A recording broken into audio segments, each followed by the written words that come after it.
Welcome to another video. നമ്മൾ അടുത്തതായിട്ട് പഠിക്കുന്നത് പാർട്ട് 15 പാർട്ട് 15 ആണ്. നീഡ് ഇൻ ഹാവ് എന്ന് പറയുന്ന യൂസേജ് ആണ്. അപ്പോൾ ഇത്തരത്തിലുള്ള യൂസേജുകൾ പഠിച്ചു കഴിഞ്ഞാൽ നിങ്ങൾക്ക് ഒരുപാട് സ്ഥലങ്ങളിൽ ഇത് ഉപയോഗിക്കാനായിട്ട് പറ്റും എന്നുള്ളതാണ് കേട്ടോ.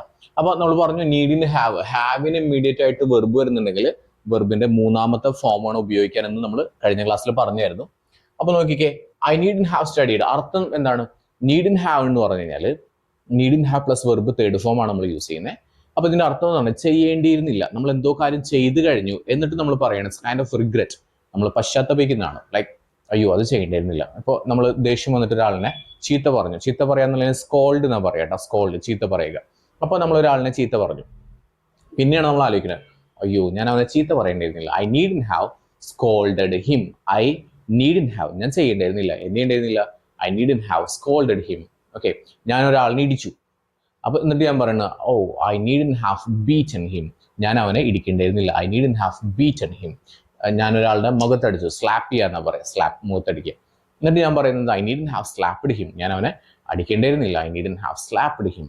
മനസ്സിലായോ? ഓക്കെ, അപ്പൊ ഞാൻ ഒരാളിട്ട് തർക്കിച്ചു, തർക്കിക്കുക എന്നുള്ളത് ആർഗ്യൂ എന്നാ പറയാം.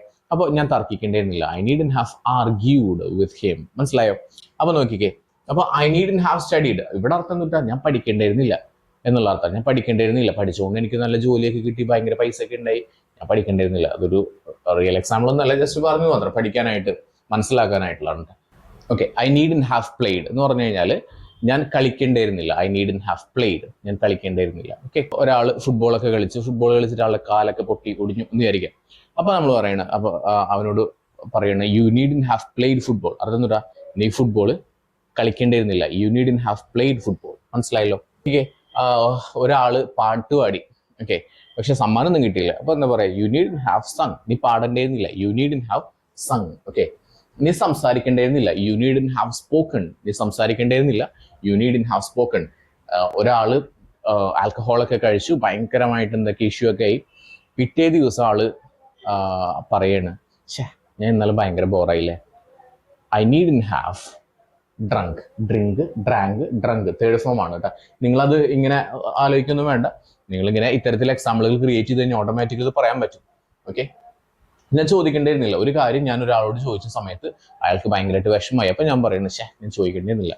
I need in have asked. ഞാൻ ചെയ്ത് കഴിഞ്ഞു എന്നിട്ട് പറയുന്നു അയ്യോ വേണ്ടിയിരുന്നില്ല, ചെയ്യേണ്ടിയിരുന്നില്ല. I need in have gone. നമ്മളൊരു മാരേജിന് നമുക്കൊരു ഇൻവിറ്റേഷൻ ഉണ്ടായിരുന്നു, ആൻഡ് വി വെന്റ് ദർ. നമ്മളവിടെ പോയി, പക്ഷെ നമുക്ക് നല്ല രീതിയിലുള്ള ഒരു സ്വീകരണമോ കാര്യങ്ങളോ ഒന്നും കിട്ടിയില്ല എന്ന് വിചാരിക്കുക. ഇതൊക്കെ എക്സാമ്പിൾ ആണ് കേട്ടോ. അപ്പൊ വിചാരിക്കുക, അപ്പോൾ നമ്മൾ പറയുന്നത് അയ്യോ അവിടെ പോകേണ്ടിയിരുന്നില്ല. I need in have gone there. I need in have gone there. Okay, അതുപോലെ തന്നെ I need in have come. ഞാൻ വരേണ്ടിയിരുന്നില്ല. മനസ്സിലായി? ഞാൻ എഴുതേണ്ടിയിരുന്നില്ല. I need in have written. ഞാൻ മറക്കേണ്ടിയിരുന്നില്ല. I need in have forgotten. മനസ്സിലായല്ലോ? അപ്പൊ നീഡ് ഇൻ ഹാവിന്റെ കൂടെ വെർബിന്റെ തേർഡ് ഫോം ആണ് യൂസ് ചെയ്യേണ്ടത്. അർത്ഥം വരുന്നത് ചെയ്യേണ്ടിയിരുന്നില്ല എന്നുള്ളതാണ്.